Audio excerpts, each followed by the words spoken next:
Ma carrière s'est déroulée en cardiologie avec la chance inouïe d'avoir été un élève du professeur Froment, qui était cardiologue et qui était un homme véritablement exceptionnel. Reconnaissance précieuse de Jean Normand, ancien professeur à l'Université de Lyon, conservateur du musée d'histoire de la médecine de la pharmacie de Lyon, à propos du professeur Roger Froment. Mais qui était le professeur Roger Froment ? C'est ce que je vais tenter de vous faire découvrir au travers de son portrait.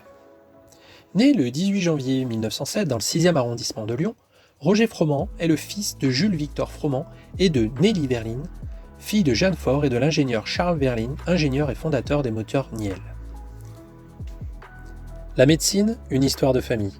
Jules-Victor Froment, son père, était l'un des neurologues français les plus éminents de la première moitié du XXe siècle. Spécialiste de la maladie de Parkinson, il introduisit le test diagnostique de la manœuvre dite de Froment.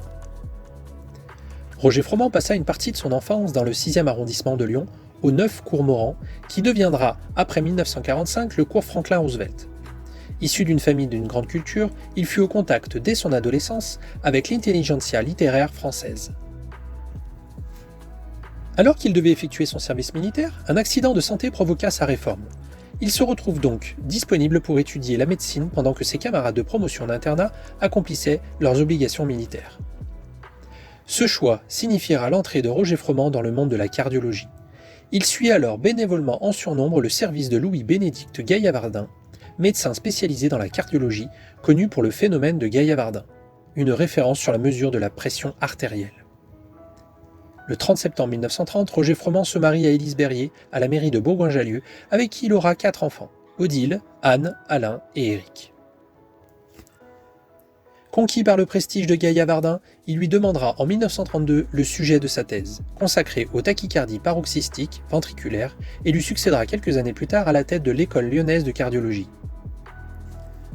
Médecin des hôpitaux à 28 ans, en 1935, il devient agrégé de médecine et poursuit fidèlement l'œuvre de son maître, groupant autour de lui les futurs spécialistes. À l'Hôtel-Dieu d'abord, puis au pavillon N de l'hôpital Édouard Herriot où se crée l'école de cardiologie lyonnaise.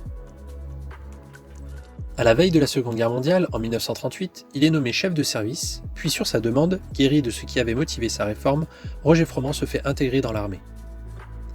De retour du conflit européen, il est nommé professeur de clinique médicale à l'Université de Lyon traité de thérapeutique clinique à la suite de Paul Savy.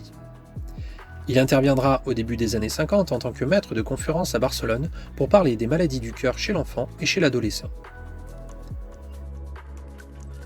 En qualité de professeur à la faculté de médecine de Lyon, et pour ses 26 ans de service civil, il sera fait chevalier de la Légion d'honneur par décret du 10 février 1953.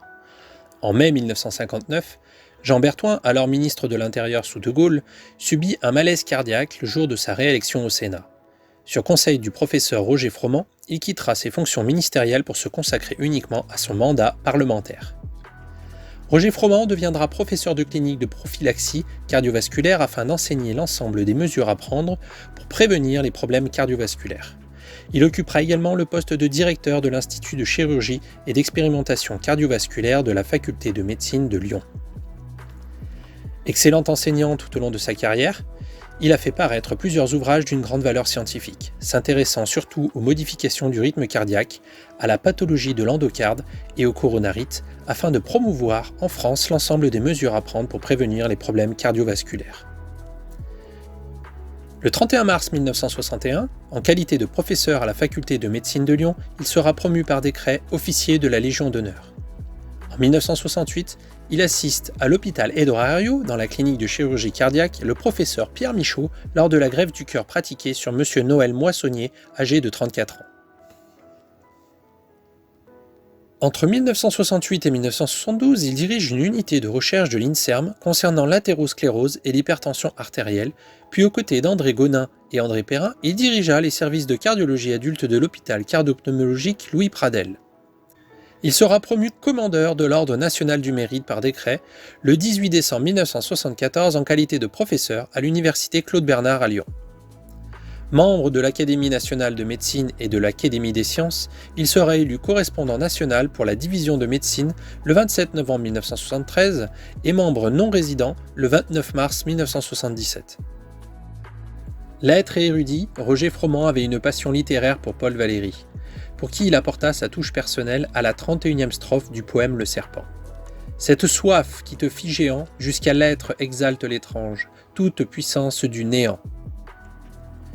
Confident et médecin personnel du grand romancier Roger Martin Dugard, prix Nobel de littérature en 1973 pour le roman Les Thibaut, Roger Froment en deviendra son exécuteur testamentaire. Chaleureux, noble et sensible, Roger Froment possédait une vaste et fine culture. Sa noblesse de caractère frappait tous ceux qui l'approchaient. Reconnu par ses pairs pour avoir eu une carrière exceptionnellement brillante, sa disparition subite, le 17 février 1984, à l'âge de 77 ans, endeuilla l'ensemble du milieu médical. À Chassieux, la rue du professeur Froment lui rend hommage.